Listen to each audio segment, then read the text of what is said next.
Magandang araw! Ang ibabahagi ko ngayon ay tungkol sa social learner. Magbasa, makinig, matuto at magsaya. Ako si Binibining Menya. Handa na ba kayo? Tara na, umpisa na nating isa-isahin at pira-pirasuhin ang mga detalyeng nakapaloob dito. Katulad ng binanggit ko kanina, ang ibabahagi ko ngayon ay tungkol sa social learner. Partikular na sa challenges of being a social learner. Kamakailan lang ay naibahagi ko na ang intrapersonal learner, naturalistic learner, verbal linguistic learner, at interpersonal learner. Pero bilang balik-aral, ibabahagi kong muli ang mahalagang detalye.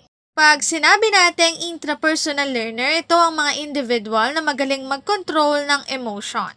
Sila ay magaling din pagdating sa self-reflection. Sumunod, naturalistic learner. Kapag naman sinabi nating naturalistic learner, ito ang mga individual na mahilig sa outdoor activities. In terms of identifying different kinds and types of animals and plants, masasabing magaling din sila. Sila ay tinatawag bilang nature smart. Pag naman sinabi nating verbal linguistic learner, ito naman ang mga individual na magaling sa wordings. Kaya nilang masabi into words yung thoughts nila at sila ay tinatawag bilang word smart. Sila ay mahilig din sa poetry and journalism.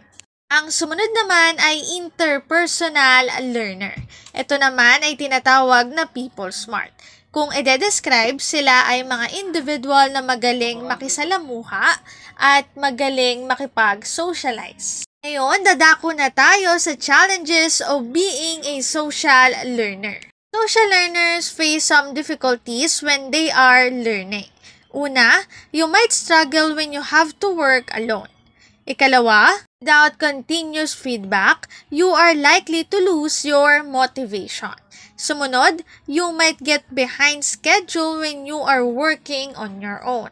Katulad ng binanggit ko sa nakaraang video, yung mga interpersonal or social learners, sila yung mga individual na gustong-gusto nilang nakikipag-socialize, gustong-gusto nilang nakikipag-salamuha sa ibang tao.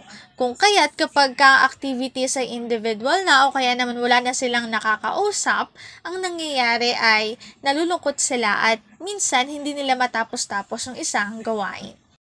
Ang link na ito ang aking source sa mga written information na makikita nyo sa bawat slides. Kung interesado kayo na magbasa pa, maaari nyong bisitahin ang website na ito. Challenges of being a social learner. Dito na nagtatapos ang aking pagbabahagi. Sana ay marami kayong natutuhan. Muli, magbasa, makinig, matuto at magsaya. Ako si Binibining Menya. Paalam!